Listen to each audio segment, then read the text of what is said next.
హైవేర్స్ తెలంగాణలో ఆర్టీసీ సమ్మె అర్ధ సెంచరీ దాటింది. 51వ రోజుకు చేరుకుంది ఈ ఆదివారంతో. ఎందుకు ఇన్ని రోజులు? జస్ట్ 2-3 రోజుల క్రితమే కదా ఆర్టీసీ వాళ్ళు సమ్మె విరమించారు అని చెప్పేసి అన్ని చోట్ల బ్రేకింగ్ న్యూస్లు వచ్చాయి. వార్తల్లో మొత్తం అదే విషయం చెప్పారు, పేపర్లో అదే వచ్చింది. మరలా కొత్తగా ఈ సమ్మె ఏంటి, అర్ధ సెంచరీ దాటి ఏంటి అని ఆలోచిస్తూ ఉన్నారా? ఎస్, ఆర్టీసీ కార్మికులు కావచ్చు, జేఏసీ నాయకులు కావచ్చు, ఈవెన్ సమ్మెకు సంబంధించి ఒక ఫైనల్ డెసిషన్ తీసుకున్నప్పుడు కూడా ఈ ఆర్టీసీ జేఏసీ నాయకులైనటువంటి అశ్వత్థామరెడ్డి కావచ్చు, రాజిరెడ్డి కావచ్చు, మిగతా ఒక లెటర్ రిలీజ్ చేయడం జరిగింది. ఆ లెటర్లో క్లియర్గా వాళ్ళు ఏం చెప్పారు అంటే, మేము హైకోర్టు తీర్పును గౌరవించి, వారి మాటల్ని గౌరవించి, ప్రజల యొక్క శ్రేయస్సు గురించి కావచ్చు, వారికి సేవ అందించే విషయంలో కావచ్చు, మేము పాజిటివ్ అడుగు ముందుకు వేస్తూ ఉన్నాము. వీలైనంత త్వరగా హైకోర్టు సంబంధించి ఏదైతే ఫైనల్ జడ్జిమెంట్ వచ్చిందో అది కావచ్చు, లేదంటే లేబర్ కమిషన్ సంబంధించి 2 వారాల్లోపు ఏదైతే వాళ్ళు తీసుకున్న డెసిషన్ ఉంటుందో అది కావచ్చు, అది మాకు పాజిటివ్గా వస్తున్న ఆశ మాకున్నది. ఇక ప్రభుత్వానికి సంబంధించి మేము వారిని రిక్వెస్ట్ చేస్తున్నది ఏంటి అంటే, అక్టోబర్ 5కు ముందు ఎటువంటి పరిస్థితులు అయితే ఉన్నాయో అటువంటి పరిస్థితులే మాకు ఇక నుంచి విధుల్లో ఉండాలి. ఇన్ ద సెన్స్ ఎక్కడ కూడా టూ మచ్ ప్రెజర్ ఉండకూడదు, ఎక్కడ కూడా మా మీద కక్ష సాధింపు చర్యలు ఉండకూడదు, అదేవిధంగా మాకు కండిషన్స్ పెట్టి విధుల్లోకి తీసుకోకూడదు. సో వితౌట్ ఎనీ కండిషన్స్ మమ్మల్ని విధుల్లోకి రానివ్వాలి. అలా అయినట్టయితే మేము విధుల్లోకి వస్తాము, ఇది వాళ్ళు చెప్పింది. కానీ ఎప్పుడైతే వీళ్ళు ఈ రకంగా ప్రెస్ నోట్ రిలీజ్ చేసినా సరే, కేసీఆర్కి సంబంధించి రాజు బలవంతుడు అంటారు కదా, ఆ రాజు బలవంతుడితో పాటు మొండివాడి కనుక అయినట్టయితే అతనికి ఏది నచ్చితే అదే చేస్తాడు. తనకి ఎప్పుడు ఏ స్టెప్ తీసుకోవాలనిపిస్తే అదే తీసుకుంటాడు. సేమ్ ఇక్కడ కూడా కేసీఆర్ అదే చేశారు. ఏమన్నాడు, సైలెంట్గా హైకోర్టు తీర్పు రావాలి కదా, వచ్చిన తర్వాత మాట్లాడదాంలే అన్నాడు. ఇంకంతే. ఆర్టీసీ వాళ్ళు ఇన్ని మెట్లు దిగి మేము కిందకు వస్తే ఏకంగా 40కి పైగా డిమాండ్లు అనుకొని, అందులో 26 డిమాండ్లు కుదించుకొని, అందులో ప్రధానమైన డిమాండ్ ఏదైతుందో ప్రభుత్వం వినియోగించడం దానిని పక్కన పెట్టి ఇంత ఇదిగా మేము స్టెప్ తీసుకుంటే, ఈరోజు మాకు ఇచ్చే గౌరవం ఏంటయ్యా అంటే, సైలెంట్గా మీరు ఉండండి తర్వాత మాట్లాడదాం అన్న వేలోన, కోర్టు తీర్పు వచ్చాక మాట్లాడదామని. ఏంటి అసలు, ఏమనుకుంటున్నారు అసలు ఈయన? అంటే ఈయనకి ప్రజా రవాణా పట్టదా? ఏకంగా స్కూల్కి వెళ్ళే పిల్లలు కావచ్చు, కాలేజీకి వెళ్ళే వాళ్ళు కావచ్చు, బస్సులో వేలాడుతూ వెళ్తున్నారు. ఈ ట్రైనింగ్ ప్రాపర్ వెళ్ళినటువంటి డ్రైవర్లు కావచ్చు, కండక్టర్లు కావచ్చు, భారీ నష్టం ఆర్టీసీ కలిగిస్తూ ఉన్నారు. ఆల్రెడీ ఈ సమ్మె వల్ల మేము కూడా ఎంతో నష్టపోయాం. ఇప్పటికైనా సరే విన్ విన్ సిచ్యువేషన్ వైజ్ ఉండాలని ఆలోచించి మేము అడుగు వేయటం ఏంటి, మొండిపట్టు పట్టకూడదని చెప్పేసి మేము ముందుకు రావటం ఏంటి? కేసీఆర్ మాత్రం ఆయన పట్టినటువంటి మొండిపట్టు సడలించకుండా అదేవిధంగా ఉండి, మేమే ఇంకా ఆయన పాదాల చెంతకు రావాలనో ప్రాధేయపడాలనో ఆలోచిస్తూ ఆ రకంగా ఉంటున్నారా? ఏంటి అసలు ఇదంతా అని చెప్పేసి ఆర్టీసీ జేఏసీ నాయకులు మాట్లాడుకోవడం జరిగింది. ఇక అంతే, ముందు వెనక ఆలోచించొద్దు, ఇంకా సమ్మెను స్పీడప్ చేద్దామని చెప్పి నిర్ణయం చేసుకున్నారు. ఆ వేలోనే ఎక్కడెక్కడ డిపోల దగ్గర కావచ్చు, రోడ్ల మీద కావచ్చు, ధర్నాలు, నిరసనలు మళ్ళీ హోరెత్తుతూ ఉన్నాయి. మొత్తంగా అక్టోబర్ 5వ తారీఖు మొదలైనటువంటి Telangana state road transport corporation కార్మికుల యొక్క సమ్మె ఇప్పటికీ కంటిన్యూ అవుతూనే ఉన్నది. శనివారానికి 50 రోజులు పూర్తి చేసుకుని ఆదివారంతో 51వ రోజుకు చేరింది. మరి దీని పర్యవసానాలు ఏమిటి అన్నప్పుడు, ఇప్పటికే 5100 బస్సు రూట్లు ఏవైతే ఉన్నాయో ఆర్టీసీ బస్సు రూట్లు, వాటిలో ప్రైవేటు బస్సులు తిప్పుకోమని చెప్పేశారు. దానికి సంబంధించి క్యాబినెట్ నిర్ణయం కూడా తీసేసుకున్నది. దీనికి సంబంధించి ఇది కరెక్ట్ డెసిషన్ కాదు అని చెప్పేసి కోర్టులో అప్పీల్ చేస్తే కోర్టు దానిని కొట్టివేయడం జరిగింది. దాంతో ప్రభుత్వం ఎత్తున పాలుపోయటం జరిగింది.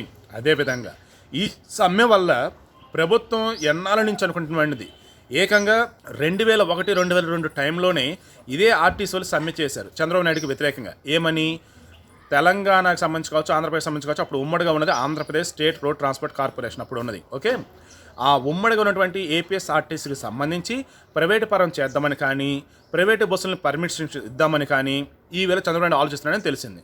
అప్పుడే గ్లోబలైజేషన్ ఈ హడావుడి అంతా నడుస్తుంది ప్రపంచవ్యాప్తంగా కూడా. టెక్నికల్గా కూడా సాఫ్ట్వేర్ కంపెనీస్ ఎక్కువగా రావడం కావచ్చు, టెక్నాలజీ బాగా ఇంప్రూవ్ అవడం కావచ్చు, ఆటోమేషన్ వైజ్ అడుగులు వేయడం కావచ్చు, ఇవన్నీ జరుగుతున్న టైం. ఆ టైంలోనే ప్రైవేటైజేషన్ గురించి చంద్రబాబు నాయుడు ఆ టైంలో ఆలోచిస్తే వీళ్ళు సమ్మె చేయడంతో ఈ ప్రైవేటైజేషన్ అసలు ఆలోచన లేదు, ప్రైవేటు బస్సులు కూడా తీసుకురాము, అదేవిధంగా ఏదైతే ఆర్టీసీ రూట్లు ఉంటాయో వాటికి సంబంధించి ప్రైవేటు బస్సులు రూట్లు మేము పర్మిషన్స్ ఇవ్వమని చెప్పేయడంతో సమ్మె విరమించడం జరిగింది. సో ఆ తర్వాత కొద్ది రోజులు ఉన్నటువంటి రోసే కావచ్చు, ఆ తర్వాత ఉన్నటువంటి కిరణ్ కుమార్ రెడ్డి కావచ్చు, వీరి మైండ్లో కూడా ఆర్టీసీకి నష్టాలు వస్తూ ఉన్నాయి. ఈ నష్టాలను అధిగమించాలి అంటే ఖచ్చితంగా ప్రైవేటు బస్సులకి పర్మిషన్స్ ఇవ్వడం ఒకటైతే, కొన్ని బస్సులను తగ్గించాలి అని. అదేవిధంగా ఎంప్లాయీస్ కూడా కొంతమంది తగ్గించాలి అనేసి, కానీ అవి ఎక్కడ స్టెప్స్ పడలా. కానీ కేసీఆర్ వచ్చిన తర్వాత ఆవేలో అడుగులు పడినట్టు ఇక్కడ కనిపిస్తూ ఉంది. అదేంటి అంటే కేసీఆర్ వచ్చిన తర్వాత కొత్తగా ఏ ఆర్టీసీ ఉద్యోగులు రిక్రూట్ అయితే చేయాల, కొత్తగా డ్రైవర్లను తీసుకోవాలా. కేవలం అంతకుముందు ఎవరైతే ఉన్నారో వాళ్ళలో కనుక అవుట్ సోర్సింగ్ వల్ల లేదా టెంపరీ వల్ల కాంట్రాక్ట్ బేస్ మీద ఉంటే వారి మాత్రం పర్మనెంట్ చేశారని అంటూ ఉన్నారు. తర్వాత కాకపోతే వీరికి ఏం చేశారు, జీతాలు పెంచారు. జీతాలు పెంచడమే కాకుండా అలవెన్స్లు కావచ్చు, మిగతా విషయంలో కూడా వాళ్ళకి బెస్ట్ ఇస్తున్నామని చెప్పేసి కేసీఆర్ చెప్తూ ఉన్నారు. అంత బెస్ట్ ఇస్తున్నా సరే వీళ్ళు ఈ రకంగా సమ్మె చేస్తూ ఉన్నారంటే దీనికి ఒకే ఒక కారణం ఏంటంటే కేవలం ఆర్టీసీ నాయకుల యొక్క స్వార్థం. ఆర్టీసీ యూనియన్ ఎన్నికల్లో గెలవటం గురించి ఈరోజు కార్మికులను రెచ్చగొడుతూ వారి పబ్బం గడుపుకుంటూ ఉన్నారు. అసలు వీరికి సమ్మె చేసే అర్హత లేదు, ఇది చట్టబద్ధం కాదు. కాబట్టి ఈ ఆర్టీసీ యూనియన్ నాయకుల గర్వం అనగాలి అంటే ఖచ్చితంగా ఆర్టీసీ సంబంధించి ప్రైవేట్ పరం చేసి తీరతని చెప్పేసి కొండ బద్దలు కొట్టినట్టు కూడా ప్రెస్ మీట్లోనే చెప్పాడు. దాంతో ముందే అయితే 10,000కు పైగా ఉన్నటువంటి ఈ బస్సు రూట్లకు సంబంధించి 5,100 బస్సు రూట్లని ప్రైవేట్ వాళ్ళకి అనుమతి ఇవ్వడం జరిగింది. ఇక నుంచి ఆ బస్సు రూట్లో ప్రైవేట్ వాళ్ళు నడుపుతూ ఉంటారు. కానీ ఇక్కడ కేసీఆర్ చెప్పింది ఏంటి, ఈ ప్రైవేటు బస్సులు నడుస్తూ ఉన్నా సరే వీటిల్లో కూడా ఏదైతే ఆర్టీసీ బస్సులు ఎంత ఛార్జ్ అయితే ఉంటుందో అంతే ఛార్జీని వసూలు చేయాలి తప్ప ఎక్కువ ఛార్జీ వసూలు చేయకూడదు. తర్వాత బస్సులు కూడా సరిగా ఫిట్గా ఉన్నాయా లేదని అన్నీ మేము చెక్ చేస్తాము. ఆర్టీ వాళ్ళు చెక్ చేసి, మోటార్ వెహికల్ ఇన్స్పెక్టర్ వాళ్ళు చెక్ చేసి వాటికి లైసెన్స్ ఇచ్చిన తర్వాతే, పర్మిట్స్ ఇచ్చిన తర్వాత అవి నడుస్తాయి. కాబట్టి ఎక్కడ ఎవరికి ఇలాంటి ఇబ్బంది రాదు. ఇక ఆర్టీసీలో ఇప్పటికే ఉన్నటువంటి బస్సులు ఎన్నైతే ఉన్నాయో వాటిల్లో 3వ వంతు బస్సులు పాడైపోయి ఉన్నాయి. ఖచ్చితంగా వాటిని రీప్లేస్ చేయాల్సిందే, కొత్త బస్సులు కొనాలి. కొత్త బస్సులు కొనాలంటే అన్ని డబ్బులు ఇప్పుడు ప్రభుత్వం దగ్గర లేవు. కాబట్టి అవి ప్రభుత్వం సైడ్ నుంచి కాకుండా ఈ ప్రైవేట్ బస్సుల సైడ్ నుంచి నడుపుకున్నట్టయితే మనం ఇక్కడ ఉన్న వాటిని చక్కగా మంచిగా నడుపుకోవచ్చు. ఏవైతే బస్సులు పాడైపోయినాయో వాటిని కార్గో సర్వీస్ కింద వాడటమో లేదంటే స్క్రాప్ కింద తీయటమో ఈ రకంగా చేయొచ్చు. తర్వాత నాడు చంద్రబాబు నాయుడు టైం నుంచి ఆలోచిస్తూ ఉన్నది ప్రైవేటైజేషన్ అని చెప్పే కదా, మొత్తం ప్రైవేటైజేషన్ కాకుండా స్టెప్ బై స్టెప్ వెళ్ళాలి కదా. ఇలా ఫస్ట్ 5,100 రూట్లు ప్రైవేట్ వాళ్ళకి పర్మిషన్స్ ఇవ్వటం ఒకటైతే, ఇప్పటికే ఉన్నటువంటి 100% ఆర్టీసీ బస్సుల స్థానంలో 50% మాత్రమే ఆర్టీసీ బస్సులు నడుస్తాయి, 20% పూర్తిగా ప్రైవేటు బస్సులు నడుస్తాయి, 30% అద్దె బస్సులు నడుస్తాయి. సో హ్యాపీగా ఇప్పుడున్నటువంటి బరువు ఏదైతే ఉందో దానిని సగానికి దించేసుకున్నారు కేసీఆర్ ఒక్కసారిగా. ఒక్కసారిగా ఈ సగాన్ని దించుకోవడానికి ప్రధాన కారణం ఎవరు, ఆర్టీసీ యూనియన్ నాయకులు. ఎందుకు, ఆ యూనియన్ నాయకులు సమ్మె చేయబట్టే ఆ సమ్మె చేస్తున్న డిమాండ్లో ప్రధానమైనటువంటి డిమాండ్ ఏదైతే ఉందో ప్రభుత్వం విలీనం చేయటం, అది నేను ఉండంగా జరగనివ్వను, అసలు జరగదయ్యి అసలు అది.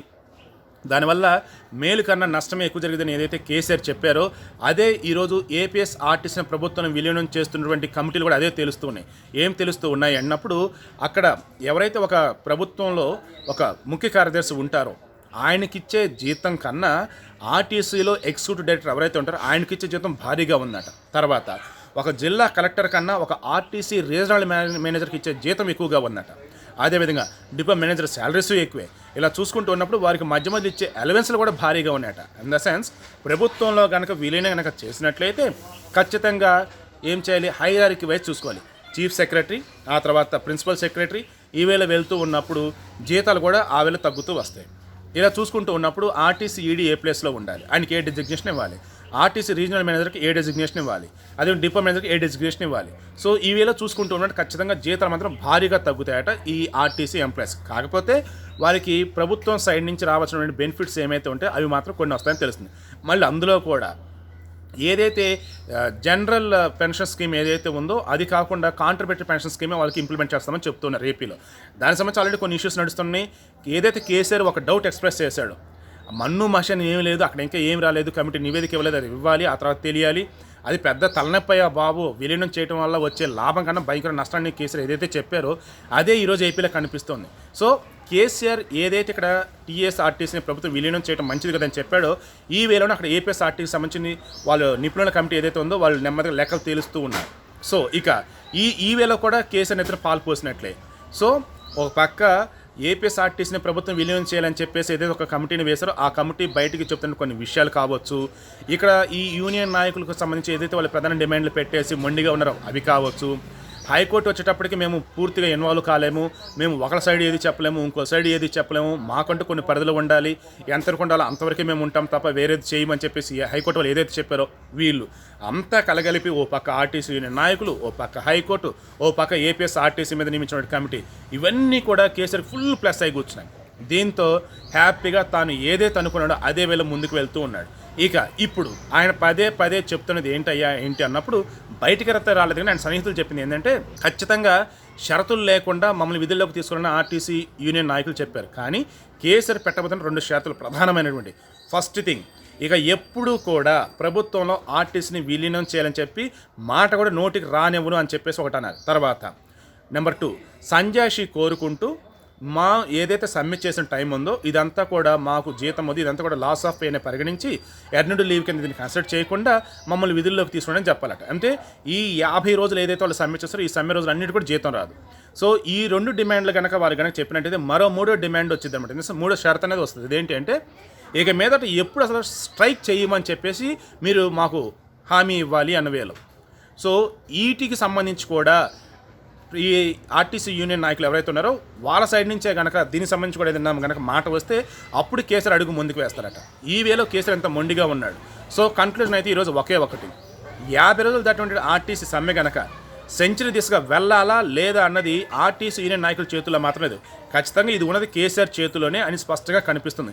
మరి కేసీఆర్ దాన్ని ముందుకు తీసుకువెళ్తారా, ఇక్కడతోనే ఆపి ఆర్టీసీ వారిని విధుల్లోకి తీసుకొని హ్యాపీగా ప్రజలందరికీ రవాణా సౌకర్యాలు కల్పిస్తారా లేదనేది తెలియాల్సి ఉంది.